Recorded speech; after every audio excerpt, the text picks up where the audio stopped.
اللہ سبحانہ و تعالیٰ نے اپنے لطف سے، اپنے کرم سے، اپنی حکمت سے، اپنی رافت سے، اپنی خلاقیت سے انسان کو ایسا بنایا ہے، اسے ایسی بینش عطا کی ہے، ایسی سمجھ عطا کی ہے، ایسا ذہن عطا کیا ہے، ایسا نفس عطا کیا ہے کہ وہ معلوم سے مجہول تک کا سفر کر سکتا ہے۔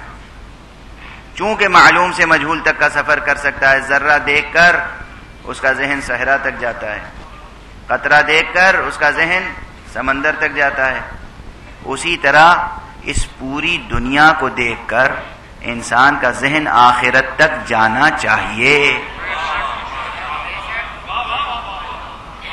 اسی لیے امیر المؤمنین علی ابن ابی طالب علیہ الصلاۃ والسلام نے فرمایا ہے،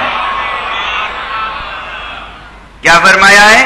مجھے تعجب ہے اس انسان پر جو دنیا دیکھتا ہے اور آخرت کا انکار کرتا ہے۔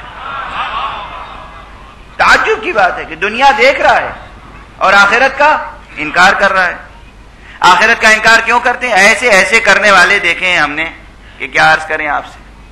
سائنسداں تو خیر ہیں، کچھ سائنسداں، سب نہیں، جو بڑے مشہور سائنسداں ہیں جن کا نام سائنس کی تاریخ سے مٹایا نہیں جا سکتا، وہ سب توحید کے بھی قائل ہیں، آخرت کے بھی، چاہے وہ نیوٹن ہو یا آئنسٹائن ہو یا ان سے پہلے سقراط ہوں یا ارسطو ہوں، یہ سب خدا پرست ہیں، یہ سب آخرت شناس ہیں۔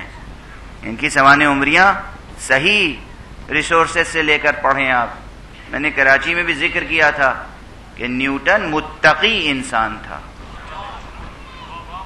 متقی، اس کی تفصیلی سوانح عمری پڑھیں تو معلوم ہوگا ایک تو وہ خدا پرست تھے اور کردار کے کتنے پاکیزہ تھے۔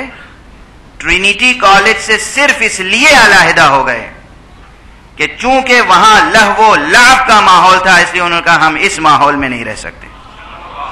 ان کی سوانح عمری ٹرینیٹی کالج سے الگ ہو گئے، کہا ہم یہاں نہیں رہیں گے، چونکہ وہاں شراب و کباب و لہو و لعب کا ماحول تھا، اس لیے اس میں رہنا پسند نہیں کیا۔ یہ یاد رکھیے گا اور ریسرچ کیجیے گا، جائیے گا لائبریری میں پڑھیے گا نیوٹن کی تفصیلی سوانح عمری۔ یوں ہی زبان پر آ گئی بات تو عرض کر دیا۔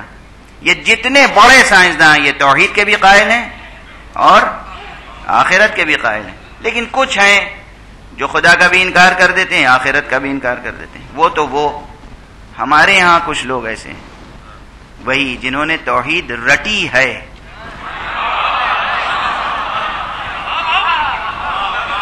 نہ سمجھی نہ برتی۔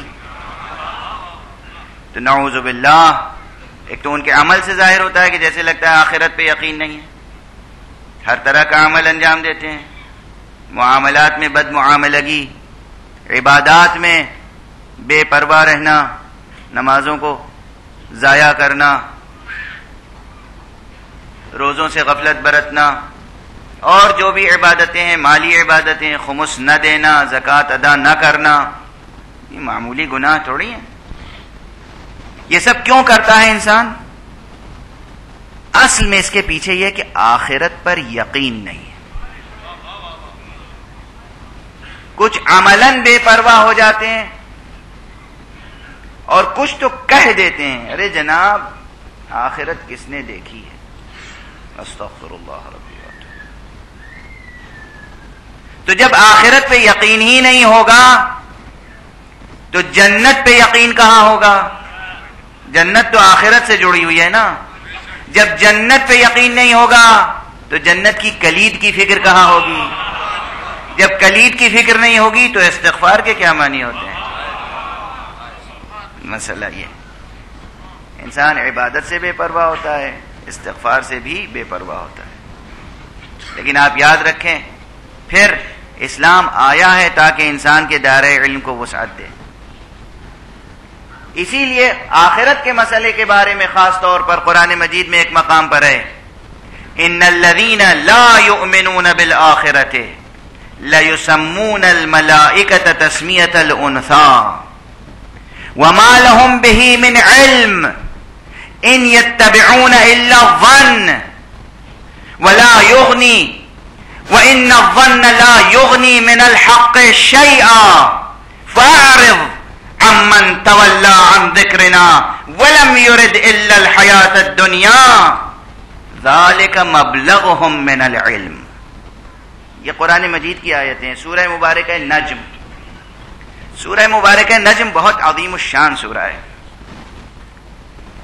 کاش آپ حضرات اس سورے کی مداومت کریں، روزانہ سورہ نجم پڑھیں اور پھر دیکھیں کہ کیسے اسرار منکشف ہوتے ہیں. ہم سے نہ پوچھیں، برت کے دیکھیں،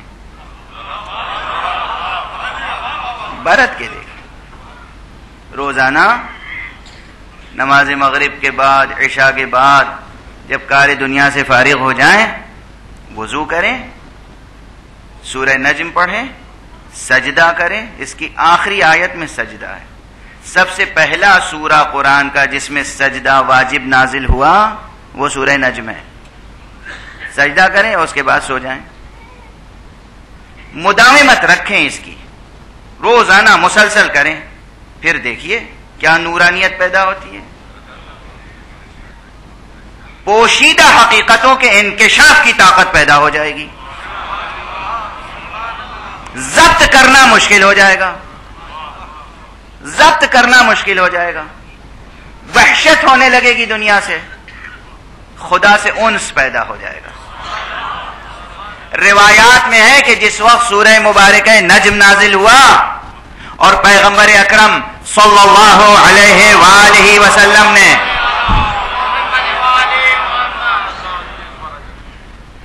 یہ سورہ مبارکہ، وہ سورہ مبارکہ ہے جو سب سے پہلے ملأ عام میں، مجمع عام میں پیغمبر نے اسی سورہ کی تلاوت کی ہے. ورنہ ایک صحابی کو، دو صحابی کو، ایک شاگرد کو، دو شاگرد کو تعلیم کر دیتے تھے. مجمع عام میں، مکے میں، ابتدائی اسلام میں مجمع عام میں آپ نے کبھی کھڑے ہو کر قرآن مجید کا کوئی سورہ نجم کے نزول سے پہلے نہیں پڑھا. لوگوں کو سناتے رہتے تھے لیکن مجمع عام میں نہیں پڑھا. سب سے پہلے مسجد الحرام میں خانہ کعبہ کی طرف پشت کر کے، روح مبارک عوام الناس کی طرف، اس میں مسلمان بھی ہیں، مشرک بھی ہیں، سب ہیں اس مجمع میں. یاد رکھیے گا، اس کی تاثیر بھی ظاہر ہوگی. سب ہے، تاریخ کا بیان ہے. جو حضور کے دشمن تھے، بت پرست تھے، مشرک تھے، کافر تھے، انہوں نے بھی جب یہ سورہ مکمل حضور نے تلاوت فرمایا اور آخری آیت پر خود سجدے کے لیے جھکے، ادھر حضور جھکے، ادھر پورا مجمع سجدے میں جھک گیا. جو مسلمان تھے انہوں نے بھی سجدہ کیا، جو مشرک تھے انہوں نے بھی سجدہ کیا. اور ایک اس میں ایسا ہے کہ جس نے سجدہ نہیں کیا تو پھر وہ جھکا اور اس نے مٹی اٹھائی اور پیشانی سے لگائی، کہا میرے لیے اتنا ہی کافی ہے، مگر خاک اٹھا کر پیشانی سے لگائی. اور یہ واقعہ اتنا بڑا تاریخی واقعہ ہے، کوئی کمزور روایت نہیں ہے، ضعیف روایت نہیں ہے. یہ خبر جب حبشہ پہنچی، جہاں ہجرت کر کے ابتدائی مسلمان گئے تھے، تو وہاں یہ خبر پہنچ گئی کہ پورا مکہ مسلمان ہو گیا. حالانکہ وہ مسلمان نہیں ہوئے تھے، ابھی مشرک تھے، بت پرست تھے، کافر تھے. یہ صرف تاثیر تلاوت مصطفیٰ تھی صلی اللہ علیہ وآلہ وسلم.